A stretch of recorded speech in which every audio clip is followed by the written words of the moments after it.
But at other points, we kind of assume relativism. I think those are the dangerous ideas. And I think that one reason that's dangerous is that if truth is no longer objective, I want to hear your take on this. Can reality be changed subjectively? And is that something that we see in our culture as far as thoughts and ideology? I think even politics fits in there.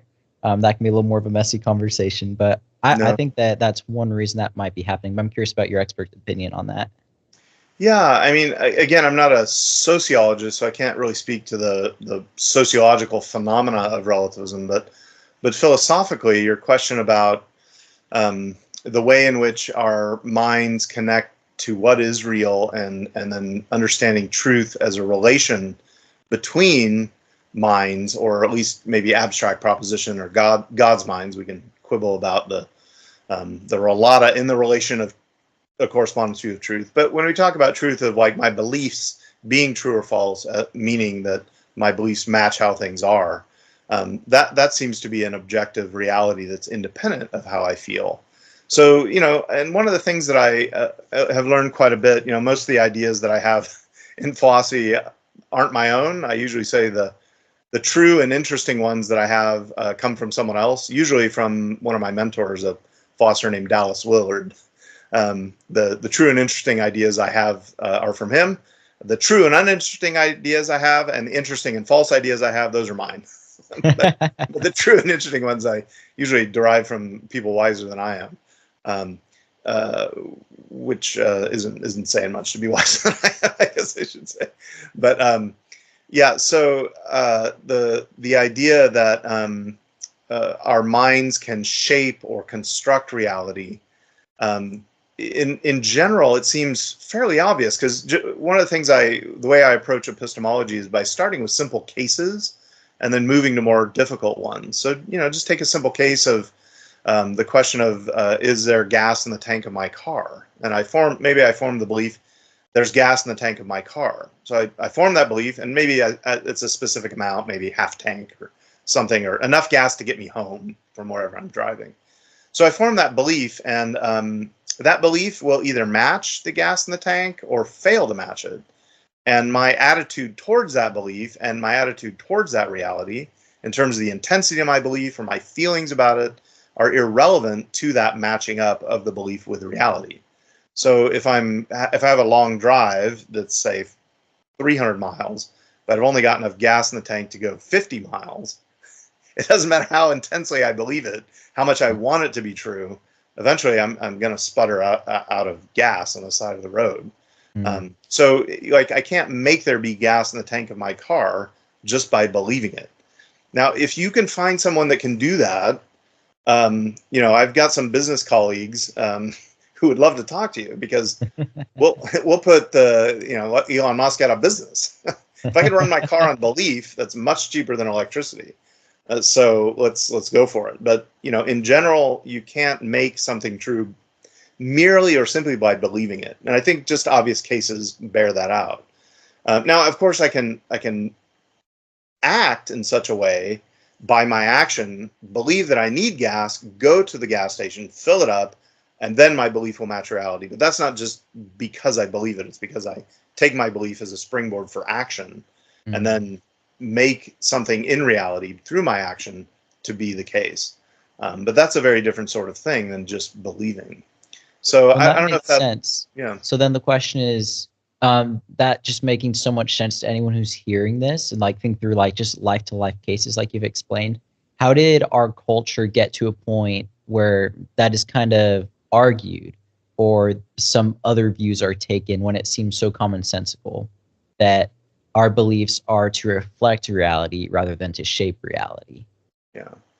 Yeah. So this, I mean, like I said, I might not be able to give a total exhaustive historical or sociological account of this, but I think one way to do is just, at least from a Christian point of view from the scripture, is to realize that from the fall of human beings in Genesis, we, our first parents had this action that seemed like they thought that they could make reality into what they wanted it to be. Maybe they were just, I mean, the scripture seems to say they were deceived, but there was an act of the will that attempted to say, this is how reality is going to be on my terms, not on the creator's terms. And so there's that innate tendency, I think, in us, given the fallen state of things. And again, of course, someone who's not a Christian philosopher would not accept that Sure. point of view. But I think even apart from that, there's a strand in philosophy of relativism that is kind of perennial. It shows up periodically in the history of Western philosophy that starts with the pre-Socratic philosophers and then shows up in Plato with a philosopher named Protagoras. Mm. And he's the one that said, roughly, man is the measure of all things. That is, man is the one, human beings are the ones who determine what is real, and therefore we're not measured by reality, we measure it. We're the ones that create reality by our beliefs or by our thinking. And so Plato rejects that view, and most philosophers, his students, reject it. And as Christianity informs the history of Western philosophy in Christendom after Jesus' resurrection and the early church and the church fathers incorporate some Greek philosophy on through Augustine and Boethius in the early medieval period, and then on through Aquinas, Anselm, among others in the Middle Ages. Relativism is kind of like not dominant, certainly in Western philosophy. It starts as a slow slide, in my opinion, and I've published on this in some of my writings on the history of truth and the history of metaphysics a little bit, about this slide beginning right at around the rise of modernity, say maybe Descartes or a little bit before, so late 1400s, 1500s. Some philosophers, Frederick Copleston, for example, he's a philosopher of history, wrote a massive multi-volume work on the history of Western philosophy, but he, among other philosophers, traced some of the roots of relativism back to what's called nominalism, about universals.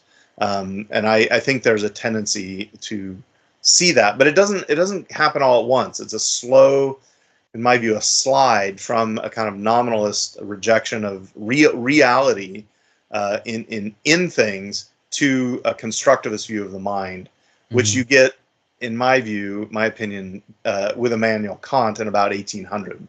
And once that slide from reality, once we detach our minds from connecting to reality as it is, once that happens, it's a slow slide into constructivism, idealism in the 1900s, and then Nietzsche at the beginning of the 20th century, end of the 1800s, and into the 20th century with what some philosophers would call postmodernism. Now, not all people interpret Nietzsche the way that I do, or even Kant the way I do, but that's my take on the. There's 2,000 years of history of relativism. Sure. And yeah, you teach a whole class on that. So if any of you are interested, Dr. Mosteller's class on history of Western philosophy. Yeah, I think that's helpful to see kind of where it's come from historically and some slides into it, some different thinkers. So I think that's helpful.